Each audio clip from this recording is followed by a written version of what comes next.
সিলেট সীমান্তে বাংলাদেশের সীমান্তরক্ষী বিজিবির ওপর চোরাকারবারিদের হামলা বাড়ছে। মাদক বিরোধী অভিযান জোরদার করায় সীমান্তের অপরাধ চক্র এখন আরও আগ্রাসী হয়ে উঠেছে।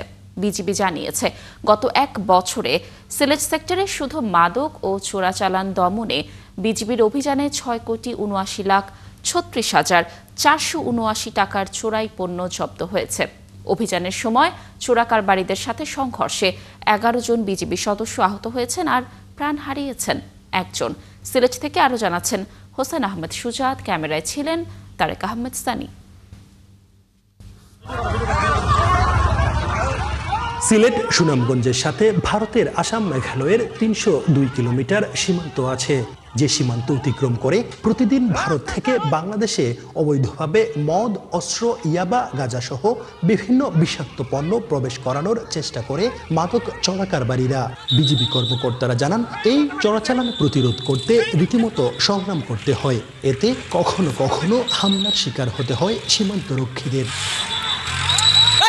অনেক সময় মাদক চক্রগুলো সংগঠিত হয়ে সীমান্তে অভিযানের সময় আকস্মিক আক্রমণ করে বিজিবি সদস্যদের জিম্মি করার চেষ্টা করে। এর নেতৃত্ব দিচ্ছে গোয়াইনঘাট, কানাইঘাট, জৈন্তাপুরের বিভিন্ন মাদক চোরাচালান চক্র। বিজিবি জানায়, গত এক বছরে ১৯, ২৮, ৪৮ বিজিবির অভিযানে সিলেটের বিভিন্ন সীমান্তে উদ্ধার হয় ৪০,৫৩০ বোতল মদ, ৩,২৫৮টি বিয়ার, ৬,৬৩৫ বোতল ফেন্সিডিল, ৮৭ কেজি গাঁজা, ১৯,৩৮৬ পিস ইয়াবা ও ৫০ লিটার লুজ মদ।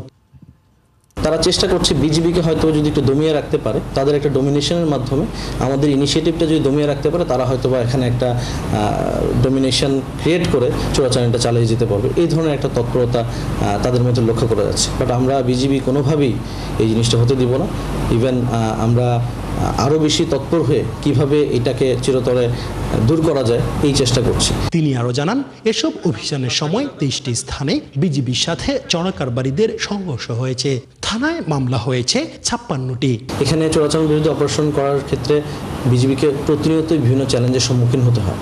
এবছরই আমরা প্রায় ৫৬টার মতো আমরা মামলা দায়ের করি, যেখানে ৭২ জনকে আমরা আসামিকে থানায় সোপর্দ করতে সক্ষম হই। সীমান্ত বিশেষজ্ঞরা জানান, চোরাকারবারিদের এই সন্ত্রাসী আচরণ কেবল আইন শৃঙ্খলার জন্য নয়, জাতীয় নিরাপত্তার জন্যও বড় হুমকি।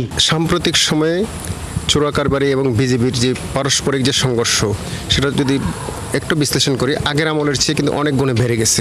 মাদক ও অস্ত্রের মতো বিপজ্জনক চোরাচালান রোধ করতে দেশের সব বাহিনী একত্র করে সমন্বিত পদক্ষেপ নেয়ার পরামর্শ দেন সীমান্ত বিশ্লেষকরা।